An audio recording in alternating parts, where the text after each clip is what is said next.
¿cómo les va? Empezamos una nueva emisión de Los Siete Locos. Bueno, vamos a hablar de cine hoy. Nos visita un excelente documentalista como es Alejandro Fernández Mouján. Y antes que nada vamos a hablar de un libro que en este momento está dando mucho que hablar. Es uno de los grandes bestsellers del momento, pero es un libro excelente, ¿eh? Yo me alegro mucho cuando coinciden las dos cosas. Cuando un libro es muy bueno y además vende, bueno, qué mejor. Es la historia del secuestro de los hermanos Born en los años 70, y ahí presentamos a su autora. María O'Donnell nació en los Estados Unidos en 1970. Es licenciada en Ciencia Política y periodista. Actualmente se desempeña en Radio Continental y en el Canal 26. Born es su último título publicado. Bueno, María, este libro está en las listas de bestsellers primero, segundo, hace muchos meses ya. Es de principios de mayo el libro, así que por suerte ha tenido un súper recorrido. Sí, y muy bueno. Muy bueno, con muy buena recepción, sobre todo, digamos, los libros políticos o que tienen que ver con la política, a veces cuesta que salgan del circuito exclusivamente de lectores ávidos de una temática, y me parece que una de las razones por las cuales también ha perdurado y también le va tan bien, tiene que ver con que ha sido accesible también para gente que por ahí no es específicamente lectora o interesada en temas políticos, pero que el libro le resulta como una pintura de una época con una historia increíble, ¿no? Yo digo, mucha gente además se acuerda porque lo vivió, y habrá muchos jóvenes que no sabían nada de este tema. Absolutamente. Fue tan conocido y tan hablado en su momento, ¿no? Claro, es el secuestro de los hermanos Born, ¿no? En el año 74, poco después de la muerte de Perón, un hecho absolutamente excepcional, que era pagar... Fue el rescate más caro de la historia universal, 60 millones de dólares, sí, pero en el mundo. Hay un sitio de internet y unas páginas especializadas de negocios que siguen estos temas, por supuesto que actualizado, ¿no? Son hoy, según la inflación norteamericana, serían 250 millones de dólares al día de la fecha. Y fue muy excepcional, ¿no? Por el tiempo que llevó, por el dinero que se pagó, y también por el hecho de que al salir en libertad los hermanos se fueron a vivir a Brasil y quedó un poco como un eslabón suelto, ¿no? De nuestra historia, que si bien se sabía y se creó todo un mito alrededor de la plata de los Born y que había pasado con eso. Pasaron tantas cosas, algunas vamos a contar hoy acá, vamos a charlar un poco, pero tuvo muchas derivaciones el tema. Absolutamente. Toca muchas cosas de la historia argentina, digo. Yo leí por alguna parte que vos llegaste a este tema con otra investigación que estabas haciendo sobre los aportes a las campañas políticas. Claro, vos sabés que es un tema que a mí me interesa, el tema del financiamiento de la política en general, y este caso tenía mucho que ver con el indulto, ¿no? O sea, cuando Menem llega al poder, le da el indulto a los militares, digamos, genocidas de la última dictadura, y también a algunos de los directivos de Montoneros. A Firmenich, y Firmenich estaba preso en ese momento, sí. Justamente la única causa por la que alguna vez fue juzgado era el secuestro de los hermanos Born. Y hay un aporte económico a la campaña de Menem por parte de Montoneros, y ya no existía más como tal, era democracia, pero digamos, los ex Montoneros todavía disponían de plata del secuestro en Cuba y pusieron entre 2 y 3 millones de dólares en la campaña de Menem, que era el candidato que, entre otras cosas, prometía el indulto. Entonces me parecía como una vuelta... Y sí, ahí entraste con este tema y te entusiasmaste. Absolutamente. Pero recién decías, ¿no?, el financiamiento de las campañas, etcétera. Y a mí me parece que, a ver, ¿cómo puedo decir? Toda esa época está muy retratada acá, y que el tema Firmenich, vos decías recién, el único caso por el que estaba preso era el secuestro de los Born, porque él hace pública la liberación de Jorge Born, llama a una conferencia de prensa, eso está muy bien contado en el libro, que además tiene un tono de policial directamente, cita a corresponsales extranjeros a una casa, creo que en Acasuso. Absolutamente. Y ahí lo libera públicamente, o sea, por eso tal vez lo pudieron incriminar directamente a Firmenich. Claro, porque, digamos, en la emboscada ellos los secuestran cuando iban en el auto camino al centro, a poquitas cuadras de la residencia de Olivos. Por supuesto que nunca supieron quiénes los habían emboscado, aunque después con el tiempo se supo que, por ejemplo, Galimberti había estado y que también había estado Roberto Quieto. Y el punto más importante, cuando Alfonsín decide también seguir adelante con las causas contra Firmenich y la cúpula montonera, era cómo cómo vincular a Firmenich al secuestro de los Bon. Y ahí aparece un testimonio clave, que es el de Andrew Graham Yule, ¿Cómo no? que era el corresponsal en realidad, en ese momento era periodista, secretario de redacción del Buenos Aires Herald, que era el diario que, como se imprimía en inglés, podía cubrir muchas cosas, ya había censura, era el gobierno de Isabel.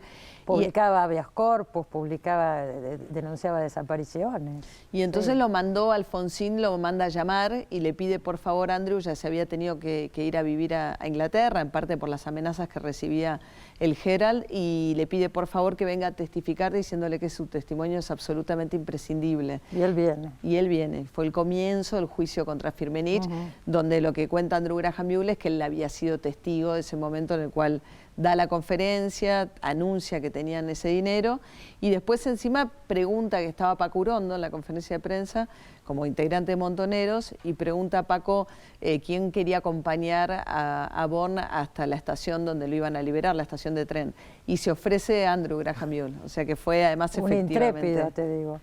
Bueno, claro, se pegó Sí. un susto bárbaro porque él había hecho una entrevista a Santucho y como estaba prohibido publicar información de organizaciones guerrilleras, se había estado detenido en el gobierno de Isabel. Entonces era una situación de mucho peligro también querer hacer periodismo en aquellos tiempos. Entonces va preso Firmenich y sale con los indultos de Menem, pero además él pone dinero en la campaña de Menem, dinero del secuestro de los Bon. Claro, porque ellos, digamos, una vez que cobran el dinero, hay una parte que se la entregan a David Graeber y gran parte del botín va a parar a Cuba, en una cifra que nunca ha quedado del todo precisada. ¿Cuánto fue a Cuba? Claro, yo algunas deducciones hago, pero no hay un monto que uno pueda precisar exacto, pero gran parte del dinero fue a Cuba. Y eso de alguna manera también financió el exilio de la cúpula montonera, las contraofensivas. La contraofensiva. Claro. Sí. Bueno, ya vamos a hablar dentro de un ratito más detalladamente del dinero del rescate y del caso Graeber, ¿no? Porque fíjense las derivaciones que tiene el secuestro de los Bon. Pero está muy contada la primera parte del libro, es como un parte, ¿no? Vos ponés fecha, hora y van pasando, y así está contado el secuestro. Simulan, hacen una simulación de, qué sé yo, un grupo que está arreglando las calles. Claro. Yo y así los desvían, ¿no? Lo cuento con mucho segundo a segundo porque una de las cosas que ellos habían determinado es que tenía que ser muy rápida la emboscada para poder ser exitosa. Los Bon viajaban juntos en un auto y atrás iba una custodia. Entonces, los dos hermanos salían de sus casas, más o menos vivían uno al lado del otro, iban para las oficinas del centro todos los días. Tal cual, en una misma propiedad al lado de Villa Ocampo. Fíjate cuántos temas. La casa de Victoria Ocampo, claro. Justo al lado, la otra mitad de la manzana era... un lugar maravilloso. Claro, sí. En Bécar, ¿no? Con vista al río de la Plata. Claro, es toda la barranca al río. Entonces, camino al centro, los desvían, disfrazados de operarios de una empresa de servicios públicos, y tenían cronometrado que eso tenía que ocurrir en menos de 2 minutos. Además, bueno, con toda la jerga de la época también decían que era un territorio enemigo porque era de clase media alta. Claro, y entonces más bien cuando alta, claro. los emboscan vestidos de fuerza de seguridad, haciendo de cuenta, haciéndose pasar por policías de la policía bonaerense. Como que daban vuelta, los guerrilleros eran... Y le gritan comunistas, le gritan a los Bon y a los seguridad de Bon. Y los seguridad de Bon, al principio muy confundidos, decían, pero no somos comunistas, somos de seguridad. Bueno, está muy bien contado todo eso, con recursos literarios creo que muy buenos. Y ahí se lo llevan a los hermanos. ¿Y los llevan a dónde? A Carapachay, cruzando Maipú, muy cerquita, porque era la columna norte que conducía Galimberti, la que estaba a cargo del secuestro. Entonces todo transcurre dentro de la división geográfica, lo que era la columna norte, que era una serie de municipios de zona norte del conurbano, y lo llevan a Carapachay, que está, digamos, y municipio de San Martín, después los mudan a otra casa. Y allí los tienen 9 meses a Jorge y 6 meses a Juan, pero en celdas separadas, sin que uno supiera qué suerte había corrido el otro. Y estaban al lado uno del otro. Y estaban al lado. Y eran celdas sin ventanas, sin baño, con apenas un hilo de luz y de ventilación. Y aisladas con Tergopol, ¿no? Claro. Para que tuvieran aislada, para que no pudieran escucharlo los vecinos. Y eso, digamos, Jorge Bon pudo tolerarlo y hacía una rutina de ejercicios y logró una supervivencia mental en ese espacio. Y Juan Born se derrumbó, digamos, nunca pudo realmente adaptarse a esa situación y entró como en un brote psicótico, con una crisis psiquiátrica que incluso hizo que le llevaran un médico para que lo medicara y que finalmente lo liberaran antes que al hermano.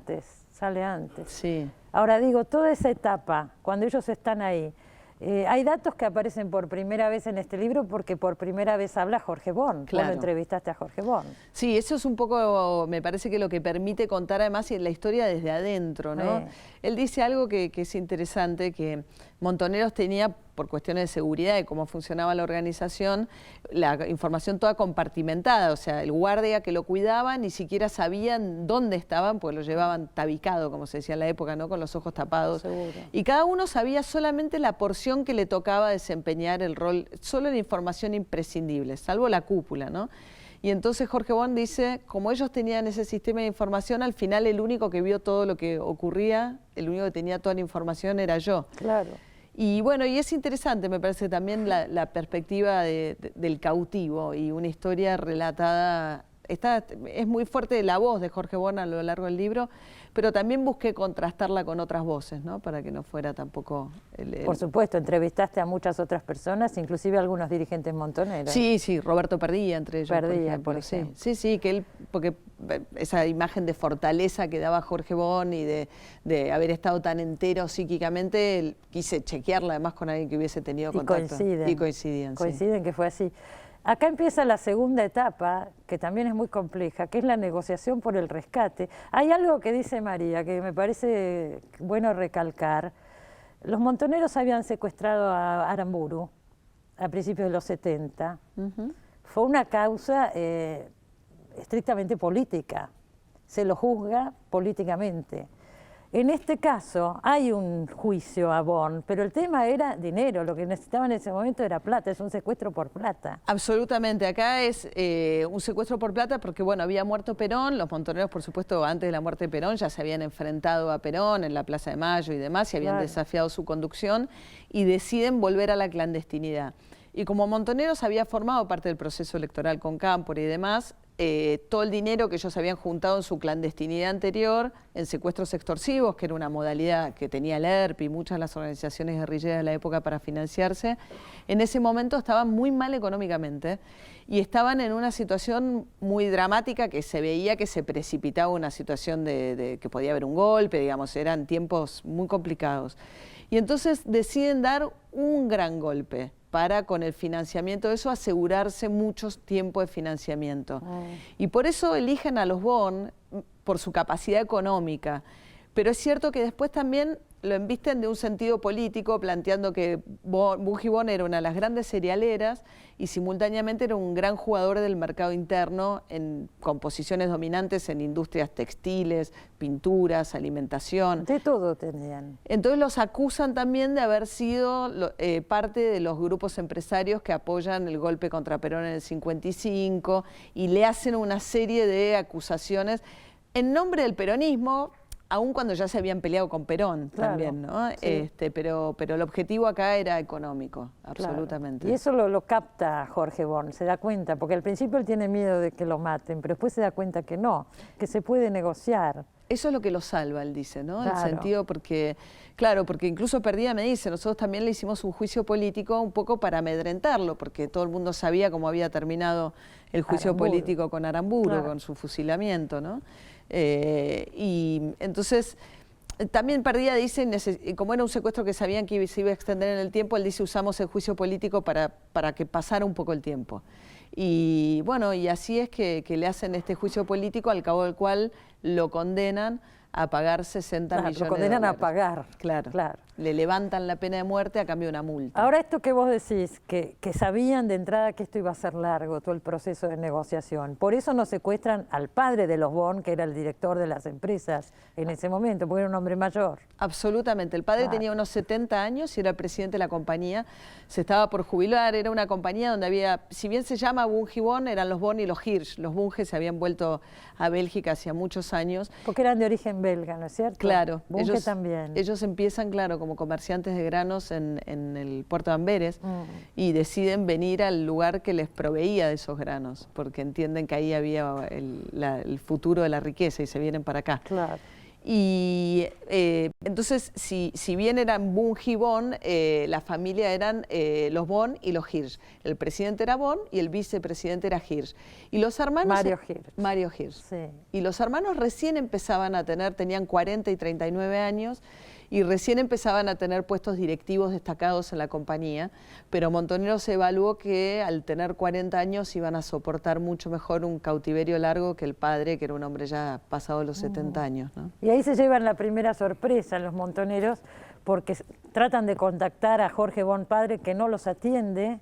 Dicen, ¿cómo tenemos a los dos hijos secuestrados y no nos atiende? Piden $100 millones. Le corta el teléfono. Les corta el teléfono. Sí. ¿Cómo lees eso? ¿Cómo ves eso? Porque uno se pone en el lugar, ¿no es cierto? Hay que cortarle el teléfono. ¿Tienen a los dos hijos?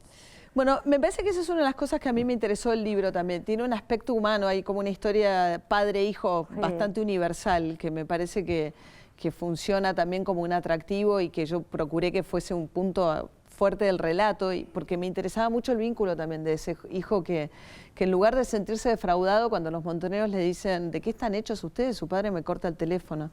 Y le dice, pero ustedes no conocen a mi padre, lo que ustedes piden es un disparate. Y contesta como un hombre de negocios, como diciendo, ¿cómo vas a pedir $100 millones? Y él dice, bueno, que él creía razonable que el padre tuviese esa actitud. Pero corría el riesgo de que mataran a los hijos. Bueno, ellos tenían la convicción de que en tanto buscaban dinero, la vida no los iban a matar. Hay que tener una frialdad que por ahí es la frialdad de los empresarios o los hombres de negocios, ¿no? Absolutamente, absolutamente. Los dos, el padre afuera y el hijo, que es el cautivo, también, porque él es el que maneja las negociaciones desde su cautiverio. Cuando el padre se pone tan duro, los Montoneros se dan cuenta que necesitan de Jorge Bonn hijo para que ablande al padre. Y lo llevan a ver cómo estaba Juan para provocar en él como una conmoción y que él le escribiera finalmente una carta al padre, porque era el primogénito que había sido criado para ser el heredero, una madre alemana, un padre que lo había hecho hacer la conscripción en una época que las clases altas no hacían la conscripción en la Argentina. Lograban salvarse. Si no pagaban, salvaban.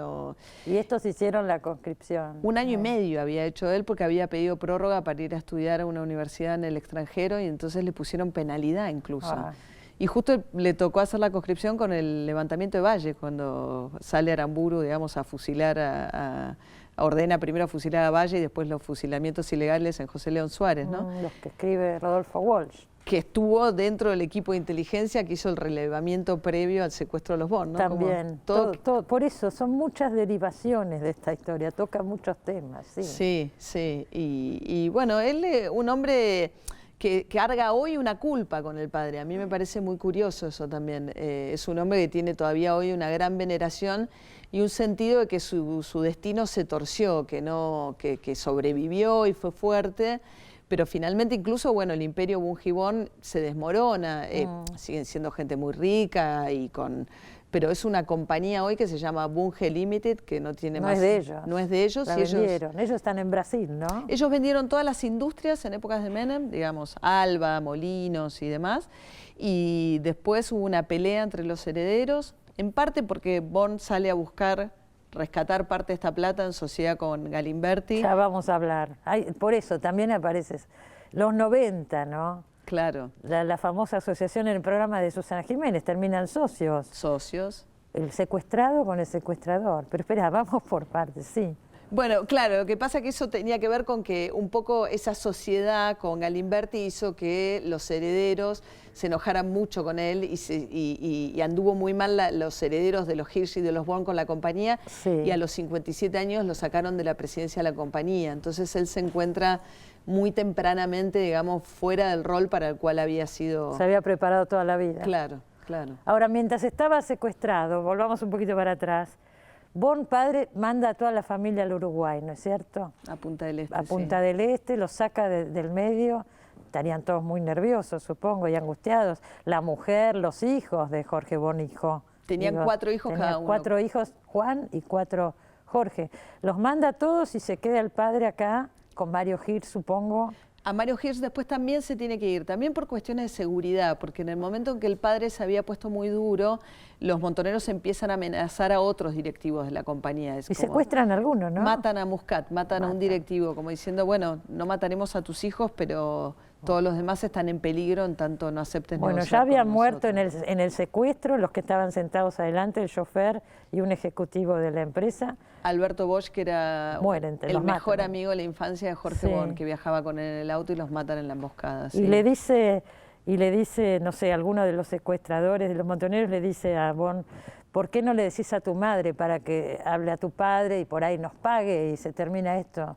Y dijo, no, mi madre no puede hacer nada porque no le va a llevar el apunte, ¿no? Ustedes no conocen, claro, ahí insistió. No le dijo, conocen a "Pero mi padre". no serviría de nada. Y de hecho le dijo, de hecho la madre le había mandado a Punta del Este el padre con el resto de la familia, justamente porque dice, bueno, las mujeres no entienden de Claro. estas cosas. Una madre se deja llevar por el Dios corazón. mío, Dios mío. Hoy no dirían eso, supongo, no sé. Sí. Son los 70. Vamos a hacer un pequeño corte y seguimos. Tenemos mucho tema todavía alrededor de Bon con María O'Donnell. Ya volvemos.